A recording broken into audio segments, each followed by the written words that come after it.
welcome to Mathematics Tour. This is paper 3 of IGCSE Mathematics, component 3.3. I have previously solved the component 3.2. If you are seeing this channel for the first time, please kindly subscribe to my channel by clicking the subscribe button and hit the notification bell to receive a notification anytime I upload a new video. Also, like, comment, and share this video. As usual, I will solve the 8 questions in this paper at once, and to follow through, you can download the paper in the comment section as well as the description section of this video. Let's jump into the first question. Claudia asks some students to choose their favorite science from biology, chemistry, and physics. The pie chart shows the results. Biology 45 degrees and chemistry is at a right angle, so that will be 90 degrees. Then physics is 225 degrees. Find the percentage of students who choose chemistry. Okay, so this will be the angle of chemistry, 90 degrees, over the total angle, 360 degrees, multiplied by 100%. Okay, so if you divide 90 by 360 degrees, that will give you 0.25, then multiply by 100%, and finally this will give you 25%. So that is the percentage. So let's scroll down a little bit. Find the fraction of students who choose physics. Give your answer in the simplest form. So that will be 225, that is for physics. 225 degrees out of 360 degrees, so 5 can go in the two numbers. So if you continue to reduce, your final answer will be 5 out of 8. So I have 5 out of 8. Then Roman figure 3. For the number of students choosing each subject, find the ratio biology to chemistry to physics. Give your answer in its simplest form. So this will be, let's say, B for biology, ratio C for chemistry, ratio P for physics. Then you have angle 45 degrees, 90 degrees, and then 225 degrees. Okay, so that is their angles. So to find the ratio, so you need to divide through by the same number, and that will be the smallest number here.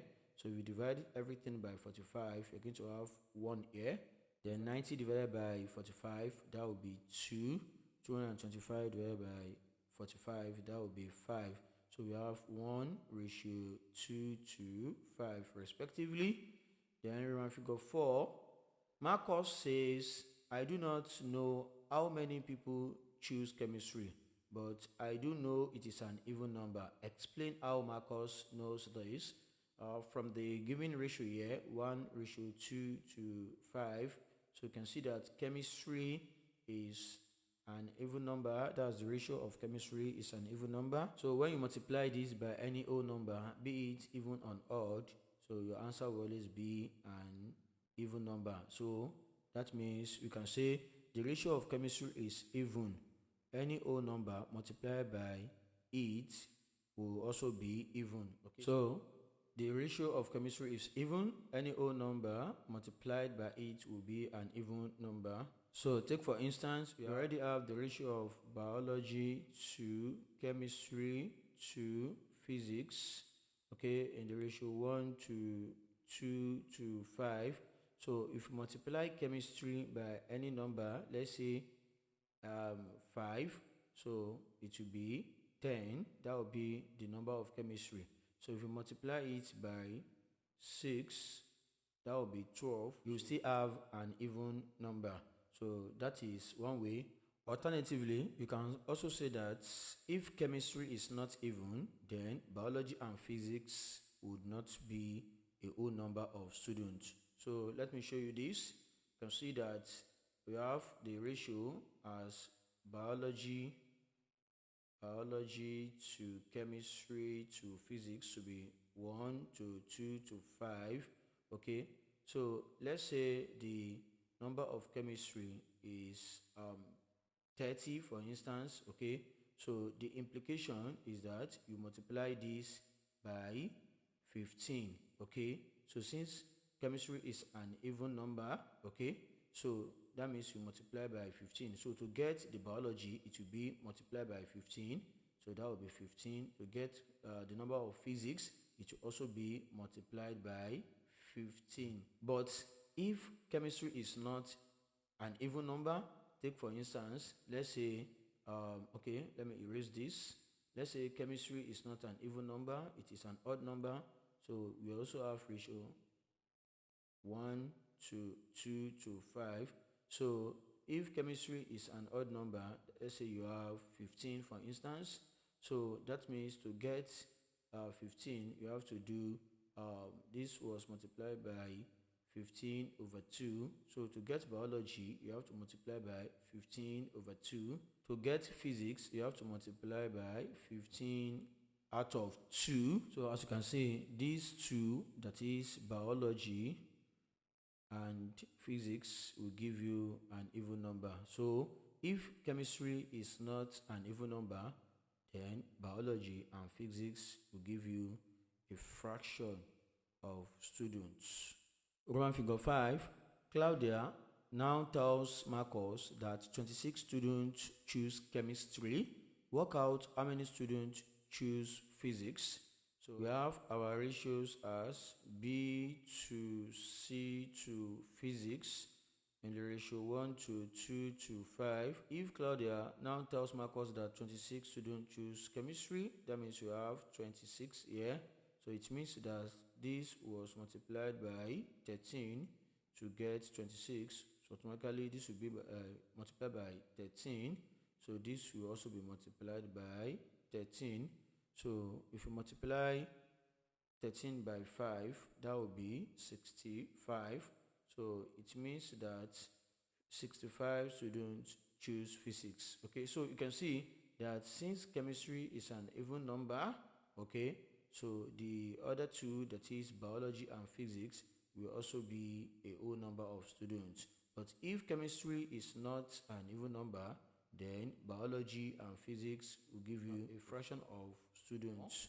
So let's go to the next question. So that will be question 1B, Roman figure 1. So the Venn diagram shows information about the number of students in a class who study geography G and history H. So we are asked to work out the number of students in the class. So to do this, you need to add 5 to 9 to 10 to 4, and that will give you 28. Okay, that's just one mark. So find the number of students in geography. So we have 5 in geography only and 9 for the two. So the number of students will be the addition of the students, the number of students we have in geography. So you have 5 here, you have 9 here. So that means you have 14 students altogether here. You have 14 students. Then Roman figure 3, one of the students is chosen at random. Find the probability that the student studies geography and history. So the probability will be equals to number of students that study geography and then history. That will be 9 out of the total, which is 28. So this will be 9 out of 28. So Roman figure 4, one of the students who studies geography and history stops studying history. Complete the Venn diagram to show this change. So what it means is that out of the 9 students that study both geography and history, 1 has stopped. That means the student studies only geography now. So we need to subtract 1 from 9 and add it to 5. That will be 6. So the correct diagram now will be 6 will be here. This will reduce to 8. Then 10 will be here, and finally 4 will be here. Okay, so let's go to the next question. That is question 2. A shop sells food and drink. Bananas cost $1.2 per kilogram, and apples cost $2.25 per bag. Work out the total cost of 3.5 kilograms of bananas and 2 bags of apples. So what we need to do is to let B is for banana, that's B is equals to $1.20, that's for banana, and apple A is equals to 2.25. So we want to find the cost of 3.5 kilograms. That will be 3.5 of bananas, that is into B, add 2A, that is what we have. So let's key in the values here. That will be 3.5 into 1.20, that's for the value of banana. Then add 2 into 2.25. Okay, so if you multiply this, you will get 4.2. Then add, if you multiply this by this, you will get 4.5, and if you add these two together, you get $8.7. So the B part, students receive a 10% discount on their shopping. Before the discount, the cost of students shopping is $16.80. Work out the amount of discounts. So there are two approaches to this. You can firstly use this method at 100%. Okay, so you have $16.8, that is before the discount. So when there is discount of 10% now, that means we want to find the value at 90%. So we want to find the value. So if you cross multiply, so this will be 100x to be equals to 16.80 times 90. So if you divide both sides by 100, that will be x equals to 16.80 times 90 out of 100. So if you do this, it will give you, this will give you 15.12. So this is the cost price, the discounted price. So the amount of discount now will now be 16.80 subtract 15.12. So that will give us 1.6. So that is the discount. So another way of doing this is to find 10% of 16.80 straight away. That will be 10 out of 100. That's the 10% multiplied by 16.80. So this will give you the discount directly, 1.68. So you can use any method of your choice. So the C part, the cost of cabbage increases by 15%. Calculate the new price if the original price is $1.8. So the implication is that at 100%, okay, so the price is 1.80. So if there is an increase, okay, that means it will go up, it will rise up from 100%. So this will be 100 add 15, that will be 115%, will be X value. We want to find the value when the percentage increases by 15. So you cross multiply. So this will be 100x to be equals to 1.80 times 115. If you divide both sides by 100, you have 1.80 multiplied by 115 divided by 100. So if you do this, you will get 2.07. Some customers have their shopping delivered to their home. The cost is $5 plus $1.5 for each kilometer traveled from the shop to their home. So it means the major price is $5. So the extra kilometer you have will now be multiplied by $1.5. Show that the cost for a customer leaving 10 kilometers from the shop is $20. So the 10 kilometers, the cost price for the 10 kilometers will be the $5, okay, plus the extra 10 kilometers now. So that will be 1.50 into 10. So that will be equals to $5 plus $15. Okay, and that will be equals to what? $20. So this has been shown. So let's go to the Roman figure 2. So on the grid, draw a line to show the cost of having shopping delivered. So from here, we need to try to get 2 points. Once we can get 2 points, then that will be enough for us. But out of these 2 points, so you've already got one, that is when it is 10 kilometers.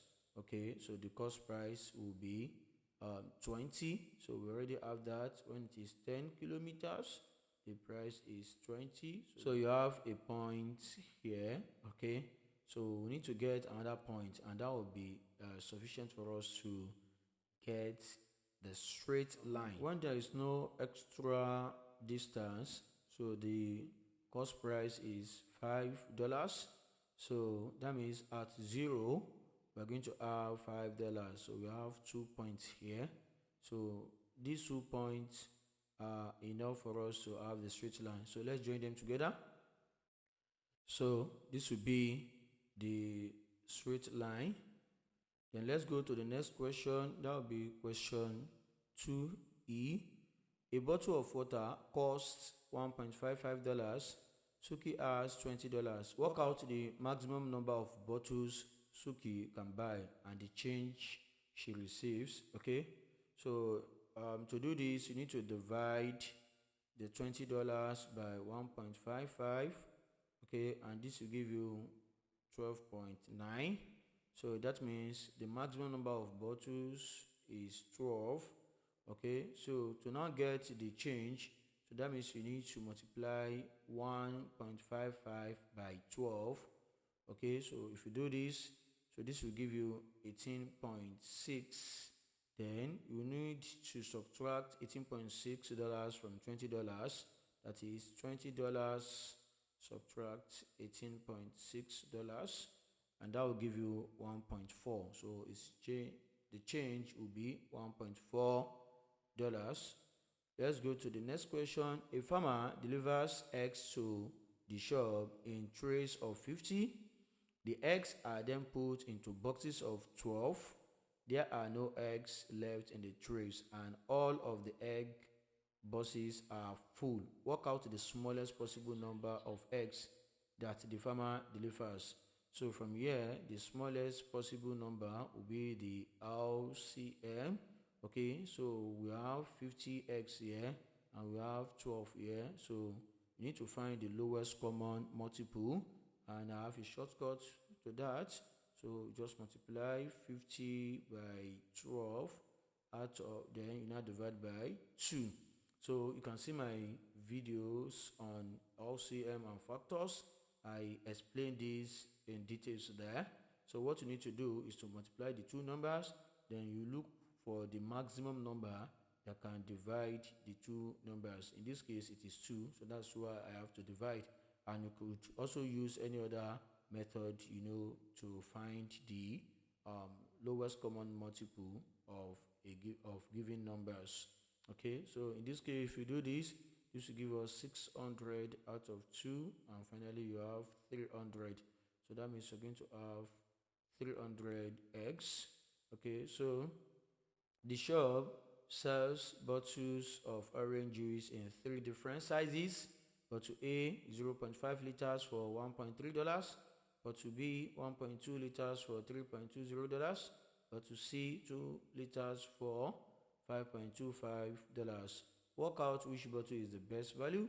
Show how you decide. Okay, you have a 0.5 liter to be $1.3. Okay, then what will be the cost price of 1 liter? So this will be X. So X will be equals to 1 times 1.30 divided by 2, and this will give you 2.60. So to be 2.60, that is $2.60.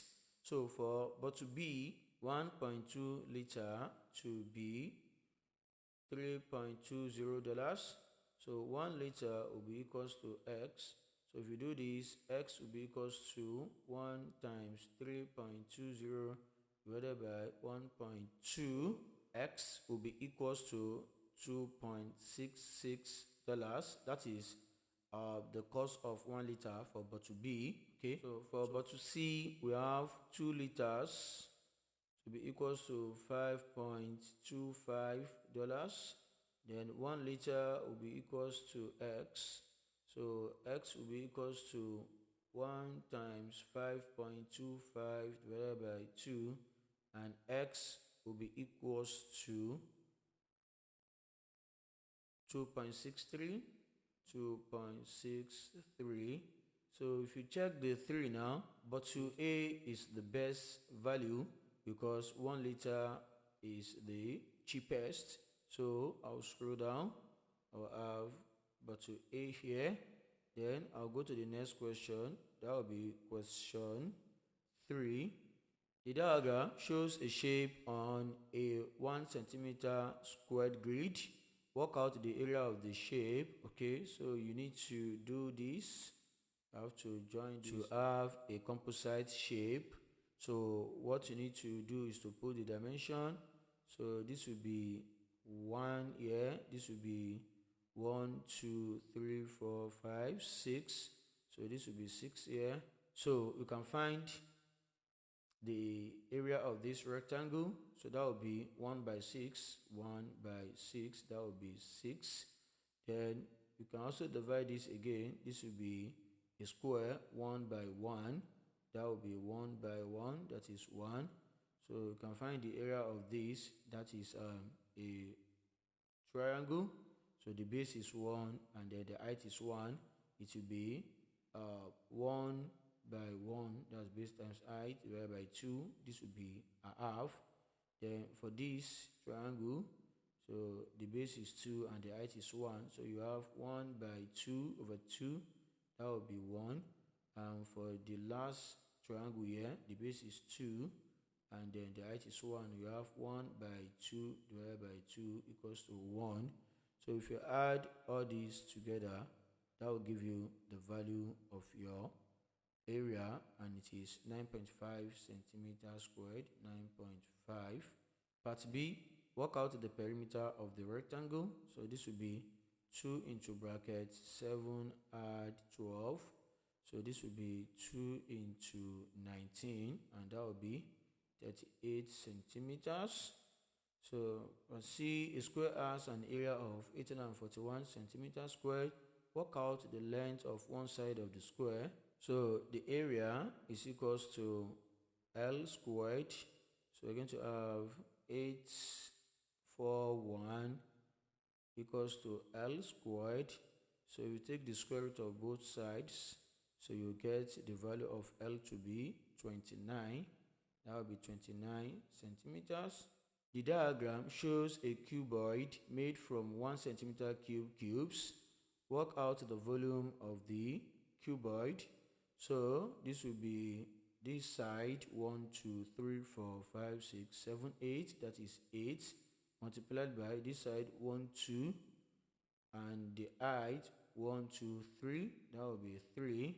2 times 3 6. 6 times 8 48. So it will be 48 centimeter cube. That will be the volume. Okay, so let's go to the Roman figure 2. Write down the dimension of a different cuboid that can be made using all of these cubes. Okay, so how can we write 48 in another dimension? That will be length times breadth times height. That means we need to break down 48 into 3. So the first one you could make use of your 3 factor 3, or you could make use of your downward division. So let me use the downward division. So I have 48 here. So let's divide by 2. I have 24. So that is 2 times 24. But we need to get 3 numbers. So let's divide by 2 again. That will be 12. So that means we have 2 by 2 by 12. That is this multiplied by this, they multiply by 12. So this is 1, okay, but this is a special cuboid. So because two faces are squared, so because of this, you have the same dimension. So another possible value is to continue the division. So you have 2 divided by 6 here. We have 2 divided by 12, that will be 6. So that means we have 2 times 4 times 6. We have 2 times 4 times 6. That is another option. So the last option is to divide this by 2 again. We have 2 goes in 6, that is 3 times. So then we have 2 by 2, 4. 2 by 2 again, 4, then by 3. So we have 4 by 4 by 3. So this is another possible number we use. So in this case now, I will go with the middle one, that is 2 by 4 by 6. Okay, so you can see that this and this will give you a special cuboid called square cuboid because of these two dimensions here, 4 by 4 and then 2 by 2. Okay, so let's go to the next question. That will be question 3E, I guess. Question 3E, yes. So question 3E. So the diagram shows 3 small circles and 1 large circle. The large circle has radius 20 centimeters. The small circles each have radius 4 centimeters. Work out the shaded area. Give your answer in terms of pi. So the area of the bigger circle will be pi r squared, and the radius is 20 centimeters. That means we're going to have pi into 20 squared, and that will be 400 pi centimeters squared. Let's find the area of one of the smaller circles. So that will be pi r squared. We have pi into 4 squared. That will be 4 times 4, 16. We have 16 pi. So the area of the 3 smaller circles will be 3 times 16 pi centimeters squared. That will be 48 pi centimeters squared. So the area of the shaded portion will be 400 pi subtract 48 pi, and that will give us 352 pi centimeters squared. So we have 352 pi centimeter squared. So the exterior angle of a 9-sided regular polygon is 40 degrees. Work out the size of the interior angle of this polygon. So this is very simple. So what you just need to do is, we already know that one interior angle plus one exterior angle add up to 180 degrees because they are both angles on a straight line. So to get the value of one interior angle, we'll just say 180 subtract 40 degrees. That will be 140 degrees. Then the B part, the diagram shows a regular pentagon inside part of a regular 9-sided polygon. Work out the value of x. So this angle here, from this place to this place, is an interior angle of 9-sided polygon, so which we have already found to be 140 degrees. Then this angle here is an interior angle of a regular pentagon, so we need to find this value, and we know that these 3 angles add up to 140 degrees. So firstly, let's find the area. Firstly, let's find one interior angle of a regular pentagon. So the sum of interior angles of any polygon is given as n minus 2 into 180 degrees. A regular pentagon has 5 sides. That will be 5 subtract 2 into 180 degrees. That will be 3 into 180 degrees, and that will be 540 degrees. So that will be the sum of the 5 interior angles. We need to find one. Since they are all equal, we divide by 5, and this will give us 108 degrees. So that means this angle is 108 degrees. So we can now say that angle x add 108 degrees add x to be equals to 140 degrees, because these three angles make up an interior angle of the 9-sided polygon. So we have 2x to be equals to 140 subtract 108. So we have 2x to be equals to 32. We have 2x to be equals to 32. Then x equals to 32 divided by 2. We have it to be 16. So the value of x is 16. So pretty easy. So let's go to question number 4. A boat sails from A to B. The travel graph shows this journey.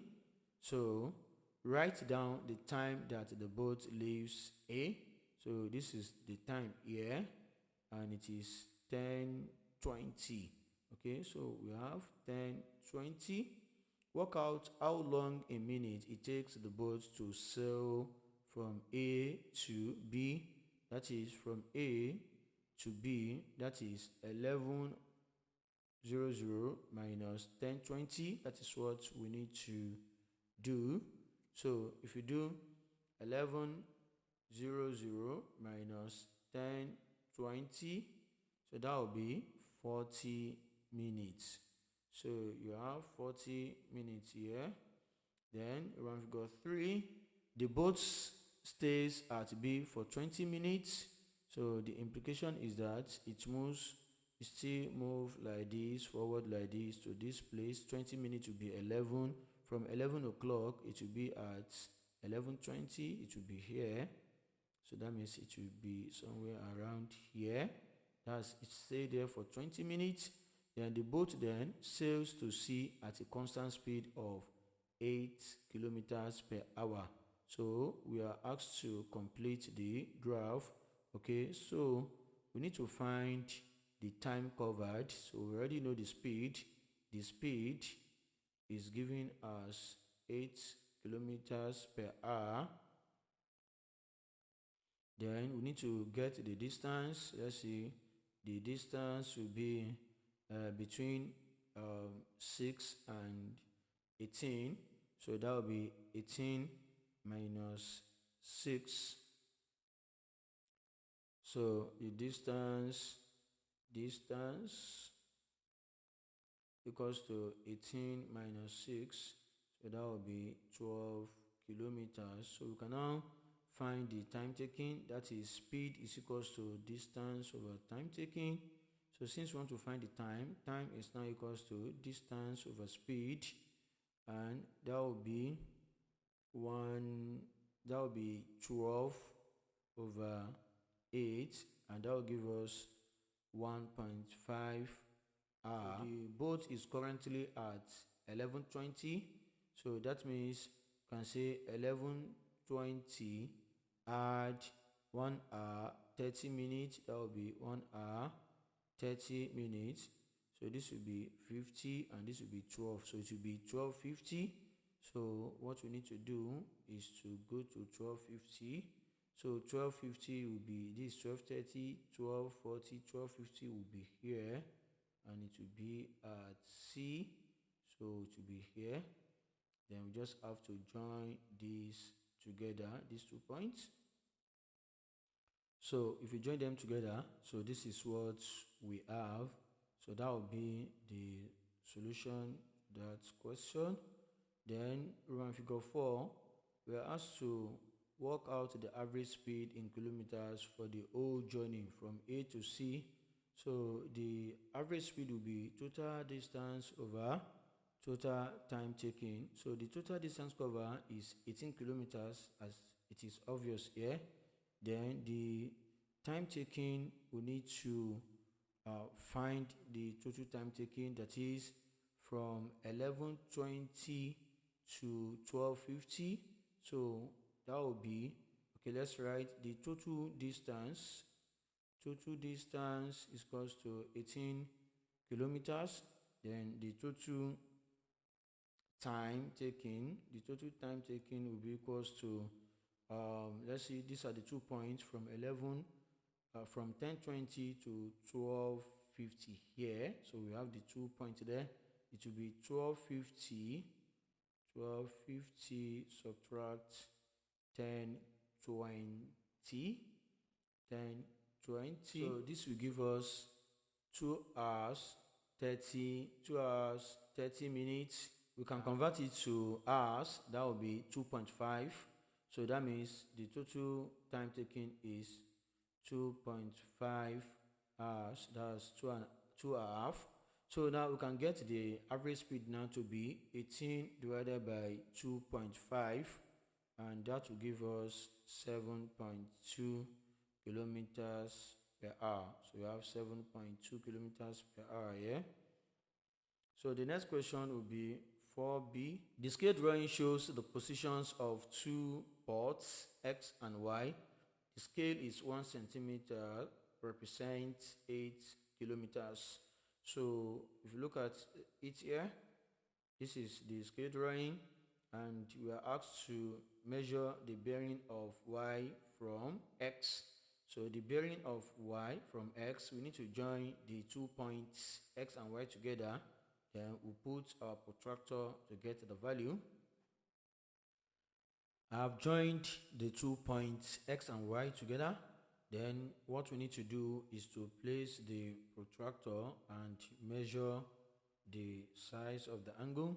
So you take your protractor, the center of the protractor should be at point X, and you set this very well. So if you measure from 0 degree down to this line here, this will give you 65 degrees.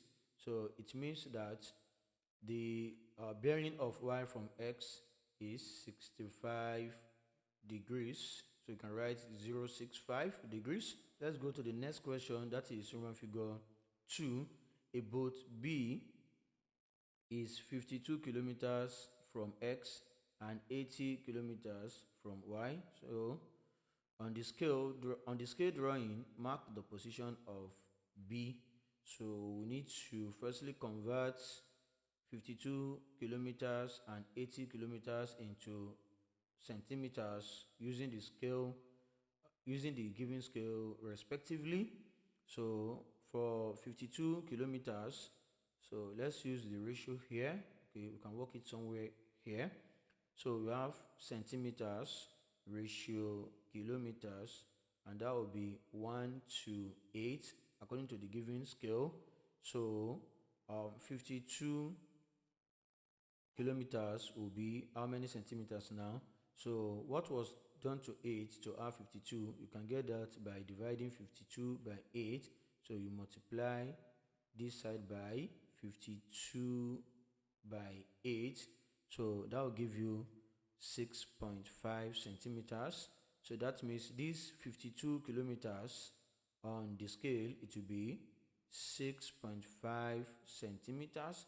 So we do the same thing for 80 kilometers, and that will give you 10 centimeters. So this will be 10 centimeters. Just have to follow the same steps here. So we cannot take a ruler and a pair of compasses, measure out 6.5 centimeters, draw an arc, and also measure out 10 centimeters, draw an arc. So the points of intersection of the two arcs will be the location of B. Now I have the ruler and a pair of compasses, so I have to measure 6.5 centimeters using the pair of compasses, center as 0, then adjust this a little bit to 6.5, which is here. Then the center of the compasses at X, then you draw an arc somewhere around here like this. Okay, then next we measure 10 centimeters. Okay, so center at 0, then you spread this. So unfortunately my pair of compasses cannot measure out 10 centimeters because it cannot go beyond 9.2. So what you need to do is to measure out 10 centimeters from the ruler by using a pair of compasses, then center at Y, then you draw an arc to intersect the first arc here. So you just draw something like this. Okay, so the point where the two arcs meet, okay, will be the what? It will be the point. It will be the location of point B. So you can complete that on your own, and you'll be good to go. So let's go to the next question. Roman figure 3. A shape S is on a bearing of 280 degrees from X. Work out the bearing of X from S. So the point S will be somewhere here. Then we can draw this in such a way that we have the 4 cardinal points. That's at point X. So if it will be 384 degrees from X, so that means we need to draw a line. This is point X. Let's draw a line to join points S and X together. So it means from here to this place is 284 degrees. So we need to find the remaining angle. So we'll just do 360 degrees, subtract 284. So that will give us 76. So this place will be 76 degrees. So if this angle is 76 degrees, this particular one, very close to the North Pole, then this angle here will also be 76 degrees because they are alternate angles. Then we can now get the bearing of X from S by finding the value of this angle here. Okay, and you know that these two angles are angles on a straight line, so the answer will be 180 degrees minus 76 degrees, and that will be 104 degrees. So the bearing of X from S is 104 degrees. So let's go to the next question. That will be question 5. The grid shows the first 3 diagrams in a sequence. Each diagram is made using sticks.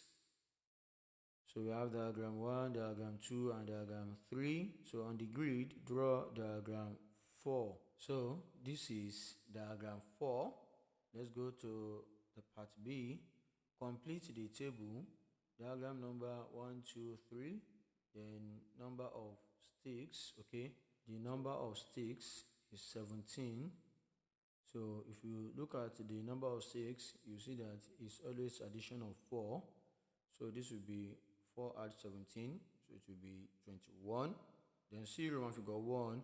Find an expression in terms of n for the number of sticks in diagram n.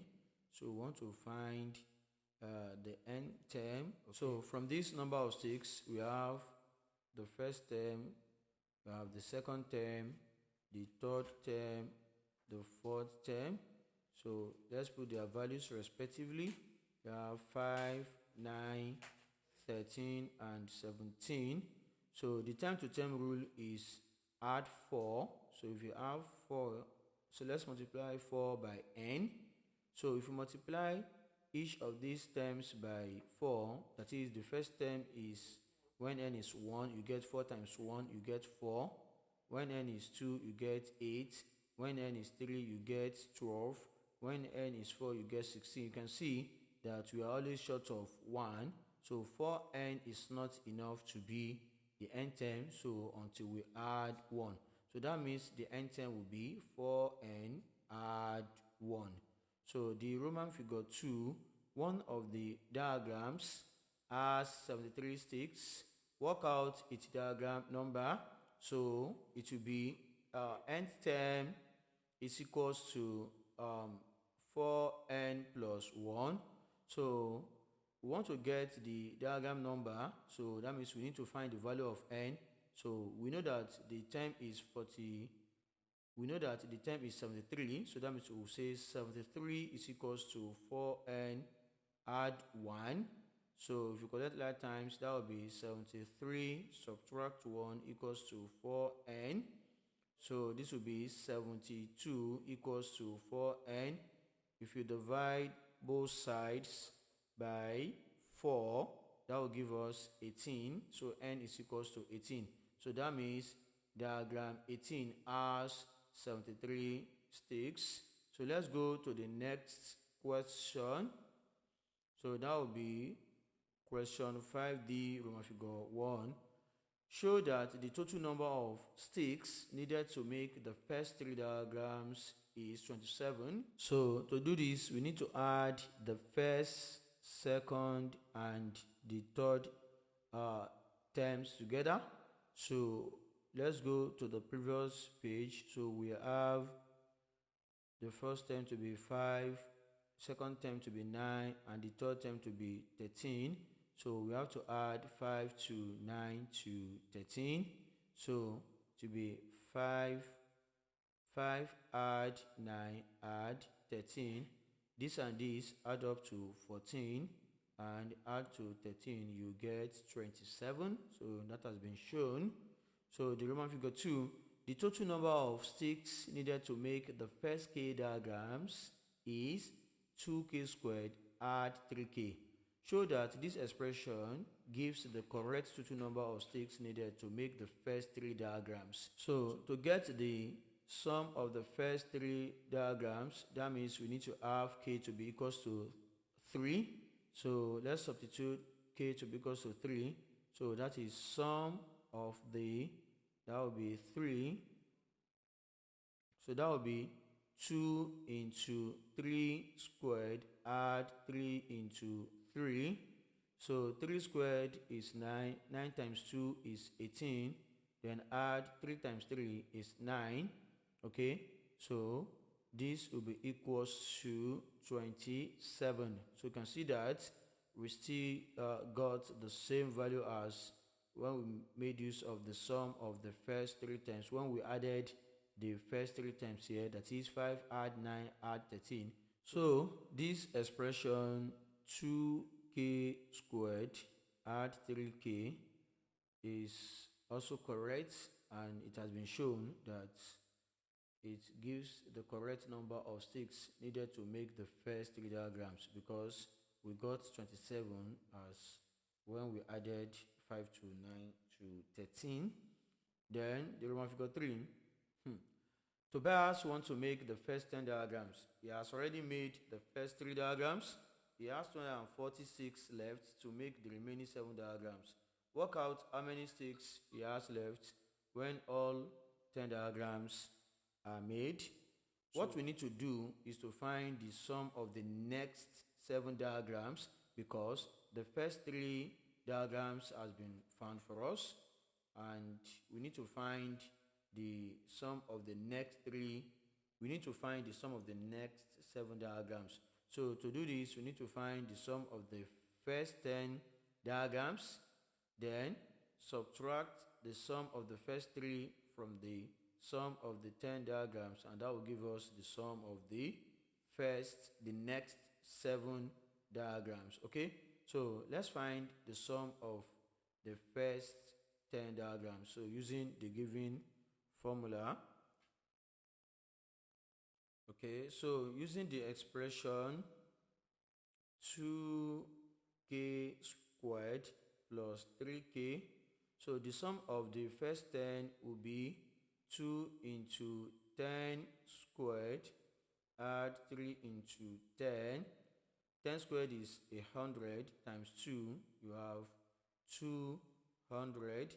Then add 3 times 10 is 30, you have 230. So that means the sum of the first 10 terms is 230.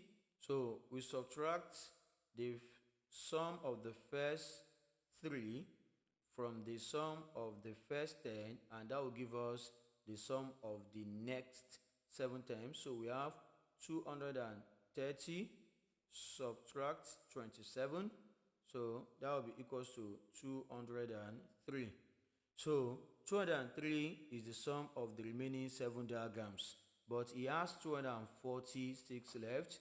So to get the remainder, so we need to subtract 240. We need to subtract 203 from 240, and that will be 37. So that means he only needs 203 sticks out of the 240 sticks to make the next the sum of the next 7 diagrams. So let's go to the next question. That will be question 6. So question 6, we have this grid. Write down the equation of line L in the form y equals to mx plus c. So what you need to do is to get some parameters. Firstly, the intercept on y-axis is 3. That means c is equals to 3, and we have to find the gradient. So by getting 2 points on the straight line, we already have 1 point. Let's pick a reasonable point again where we can easily get the values of x and y respectively. So I'll pick this. So for the first one, at point x equals to 0, y equals to 3. So I will take that to be x1 equals to 0, then y1 to be equals to 3. Then for the second one, we have x2 to be equals to 1, and then y2 to be equals to 1. So these values are enough for us to get our gradient, as gradient is equals to y2 subtract y1 out of x2 subtract x1. If you key in the values, we have 1 subtract 3 out of 1 subtract 0. This will give us minus 2. That is the gradient, minus 2 by 1, which is the same thing as minus 2. So that means the gradient is minus 2. So it passes through point 1, 1 or 0, 3. So you can use any one. So I'll use this point. So that means the equation will be y minus y2 equals to the gradient m into x minus x2. So it passes through this point. That's the one I'm using. So let's key in the values once again. Y minus 1 equals to negative 2 into x minus 1. So we have y minus 1 equals to, let's expand the brackets, minus 2x add 2. Let's collect like times and rearrange. We have y equals to minus 2x plus 2 plus 1. Y is equals to minus 2x add 3. So this is the equation of line x. So that means we can write it here as minus 2x plus 3. So let's go to the next question. That will be 6b, Roman figure 1. Complete the table of values for y equals to s squared minus 3s minus 3. So you can easily make use of the table function in your calculator and put this expression there, s squared minus 3s minus 3, and key in the values respectively. So if you do that, for negative 2, the corresponding value of y will be 7. For 0, it will be negative 3. For 3, it will be negative 3. And for 5, it will be 7. On the grid, draw the graph of y equals to s squared minus 3s minus 3 for the values of for minus 2 is less than or equals to x, and x is less than or equals to 5. So let's go back to the grid on the previous page. So we'll key in the values and get the point. So we'll try to locate the point on the grid. So when x equals to minus 2 here, the corresponding value of y is 7. So that means we have a point here. So that's my first point. So when s equals to minus 1, y is equals to 1. We have the next point here. When x equals to 0, y equals to negative 3. We have the next point here. So when y equals to 1, y is equals, when x equals to 1, y is equals to negative 5. S equals to 1, y is equals to negative 5. Let's come here. When s equals to 2, y is equals to negative 5 as well. When x equals to 3, y is equals to negative 3. When x equals to 4, y is equals to 1. So we need to come up here. And finally, when x equals to 5, when x is equals to 5, y is equals to 7. So it will be this point here. So we need to draw a curve by joining all the points together. I'm going to do that and show you the outputs. I've joined the points together by a freehand sketch, so you can make use of your French curve to have an appealing, a good looking curve. I can only make use of a freehand sketch as I don't have a curve on the tools there. So let's go to the next question. That will be question C, figure 1. Write down the coordinates of the lowest point of the graph y equals to s squared minus 3x minus 3. So we need to go back to the grid and look for the minimum point. So the minimum point will be somewhere around here. So this point here. If you trace this up, the value of x is 1.5 and the value of y is minus 5.2. So that means we have 1.5 here and minus 5.2 here. So serial 1 figure 2, on the grid, draw the line of symmetry of the graph of y equals to s squared minus 3x minus 3. So we need to go back to the grid again and look for the mirror line, that is where it divides the curve into two equal halves, such that when one is flipped over another, so they fit in perfectly. So it will be this point here. So we need to draw a line like this, 1.5. So you draw this up like this. This will be the line of symmetry or the mirror line. So that is x equals to 1.5. That will be the equation. The line is x equals to 1.5. That is the equation of the mirror line. That is line of symmetry. Then we have the D part. Write down the coordinate of the point where line L intersects the graph of y equals to s squared minus 3x minus 3 for x is greater than 0. So let's go back to the grid. We have 2 points of intersection.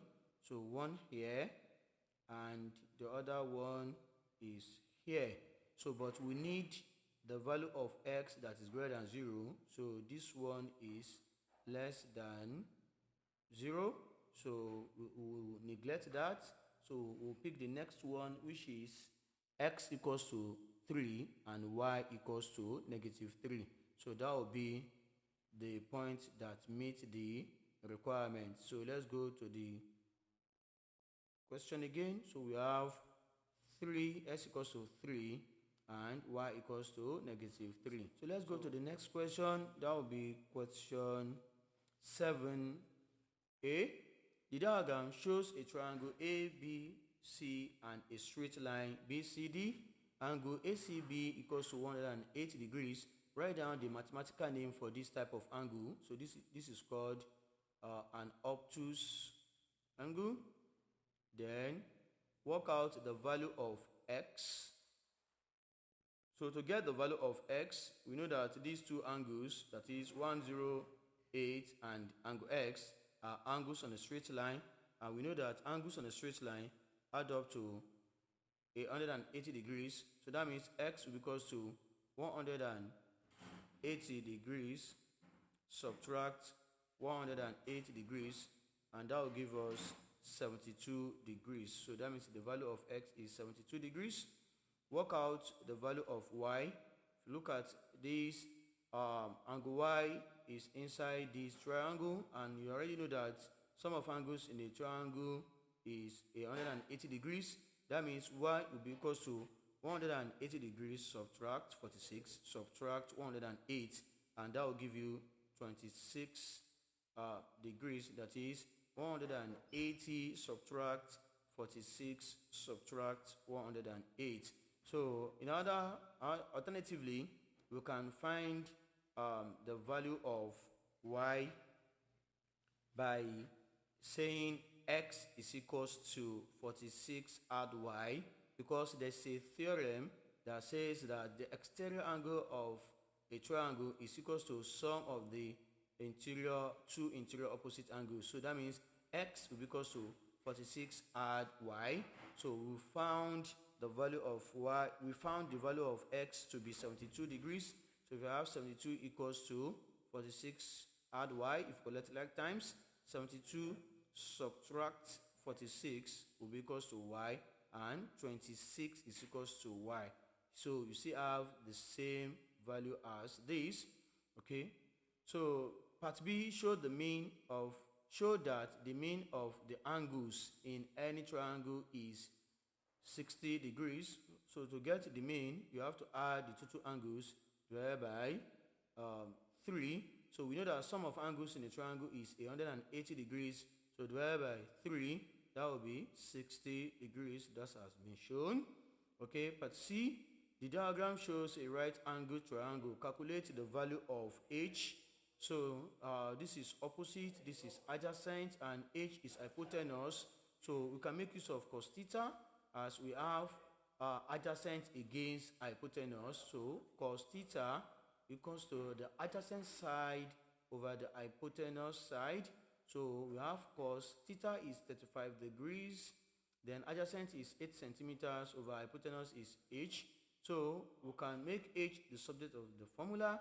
Then h will be equals to 8 over cos 35 degrees.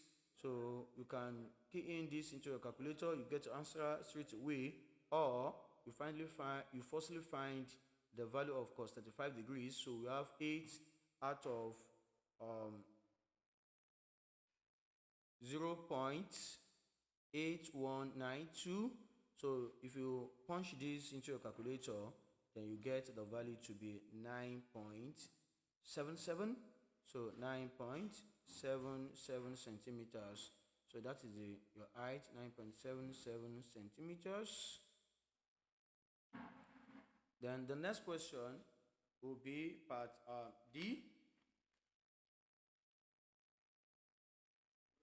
Triangle ABC is similar to triangle PQR. Calculate PR.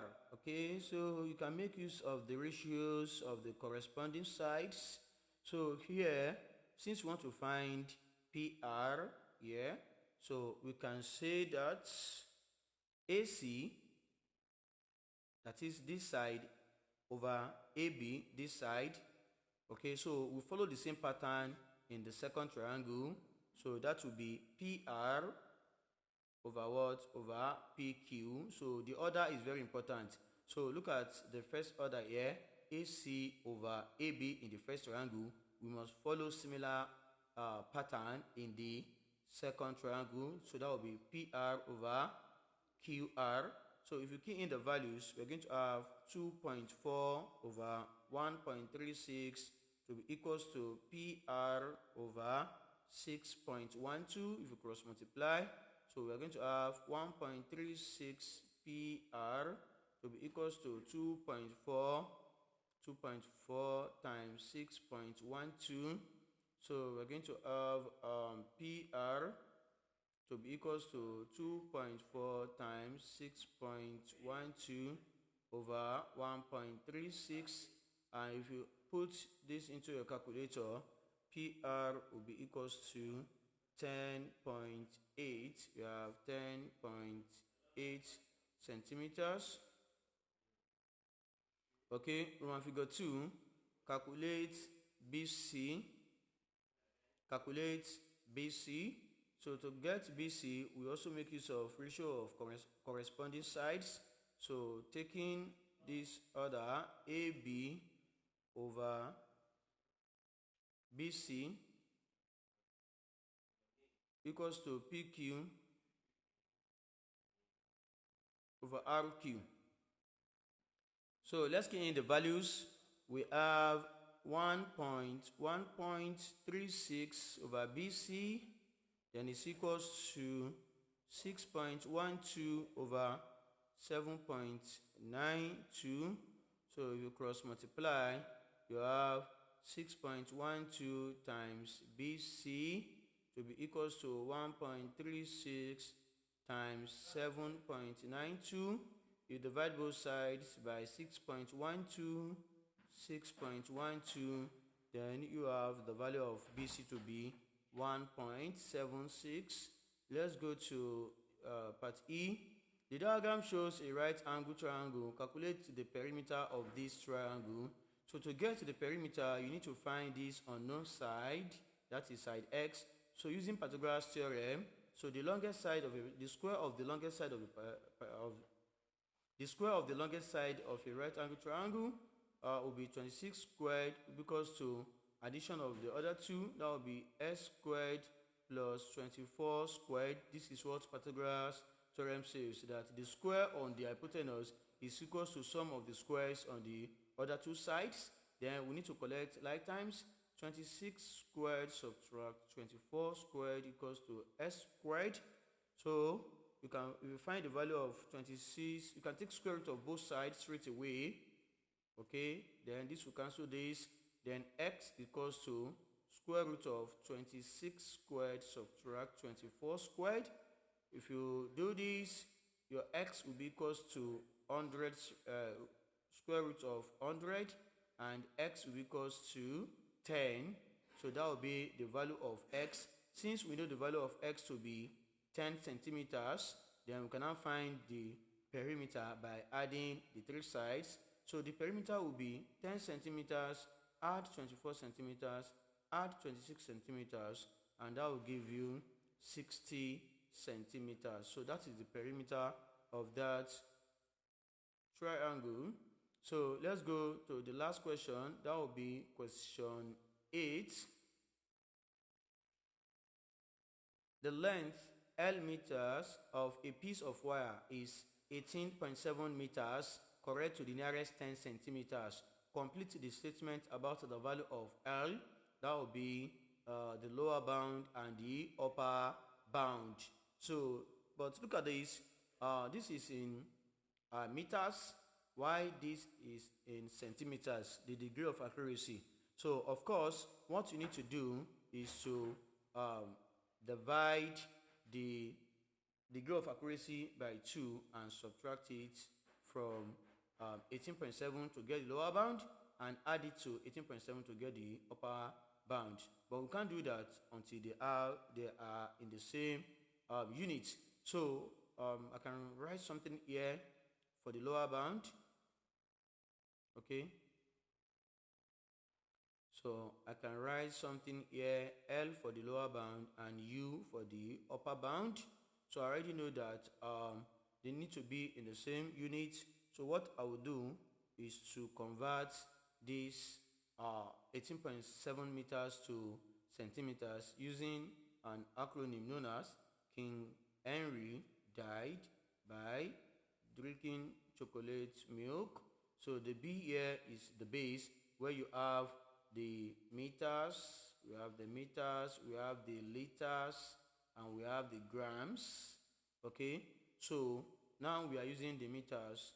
So we want to move from meters to centimeters. That is, we are moving from B to C. How many times? 1 and 2. So 2 times. So that means to convert 18.7 meters to centimeters, you need to shift the decimal point in this direction 2 times. So let's move forward. 1 and 2. So that means the decimal point is here. Fill up the empty space with a 0. That means 18.7 meters is same thing as 1,870 centimeters. So they are in the same unit now. So let me divide the degree of accuracy, that is the 10 centimeters, by 2. That is be 5. So that means the lower bound will be 1870 subtract 5, and the upper bound will be 1870 add 5. So this will give me 1865 for the lower bound, and for the upper bound it will give me 1875. Okay, so in centimeters rather. So I need to leave my answer in meters. So that means I need to convert back to meters using the same acronym. If you do that, the lower bound will be 18.65 meters, while the upper bound will be 18.75 meters. Question 8b. 850 meters of wire has a mass of 130.5 kilograms. Work out the length of wire in meters that has a mass of 900 grams. So you can make use of a proportion. So 850 meters implies 130.5 kilograms. Then what will be the length of wire that has 900 grams? So you need to change 900 grams to kilograms using the same acronym. So King Henry died by drinking chocolate milk. In this case, the base is where we have the grams. So from grams to kilograms, you need to move backward 3 times, 1, 2, and 3. So if you have 900 here, let's move 3 times, you have 900 here, let's move backward. This is the decimal point, let's move it backward 3 times, 1, 2, and 3. It's now here, that is 0.9. So that means 900 grams is equivalent to 0.9 kilogram. So we have 0.9 kilogram. Then what will be the length? So we can now cross multiply. That will be 130.5 times x equals to 0.9 times 850. If we divide both sides by 130.5, so we'll be left with x by the left hand side, and you can input this into your calculator, and the value of x will be equals to 5.86 meters. So you have 5.86 meters. So the part C, aluminium is used to make the wire. The mass of 1 centimeter cube of aluminium is 2.7 grams. Work out the mass in grams of 6,000 centimeter cube of aluminium. Give your answer in standard form. So for this, we just have to make use of proportion again.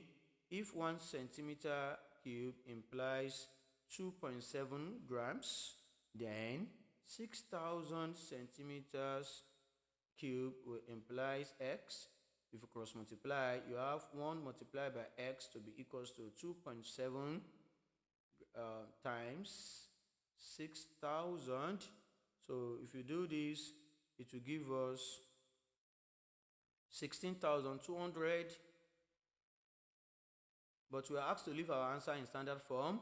So in standard form, you have 1.6. Then let's count 1, 2, 3, 4. So times 10 to the power of 4. My next video on my channel is writing a number in standard form. So you can watch out for the series of videos on that topic, and that will be explained better. So let's go to part D. A 12-meter length of wire increases in length to 12.017 meters when its temperature rises. Calculate the percentage increase in the length of the wire. So we have the initial value to be 12 meters and the new value to be equals to 12.017 meters. So to calculate the increase in the percentage increase in the length of the wire, we make use of this formula, that is the increase over the initial value, then multiply by 100%. Okay, so if you do that, we are going to get 12.017 subtract 12. That's how you get the increase over the initial 12, then everything multiplied by 100%. So if you continue, 12.017 subtract 11 will give you 0.017 out of 12 multiplied by 100%. And if you do this, you get 0.142%. So this is the end of this solution. You can watch out for the next solution to paper 3, component 3.1. Until then, stay cool and enjoy yourself.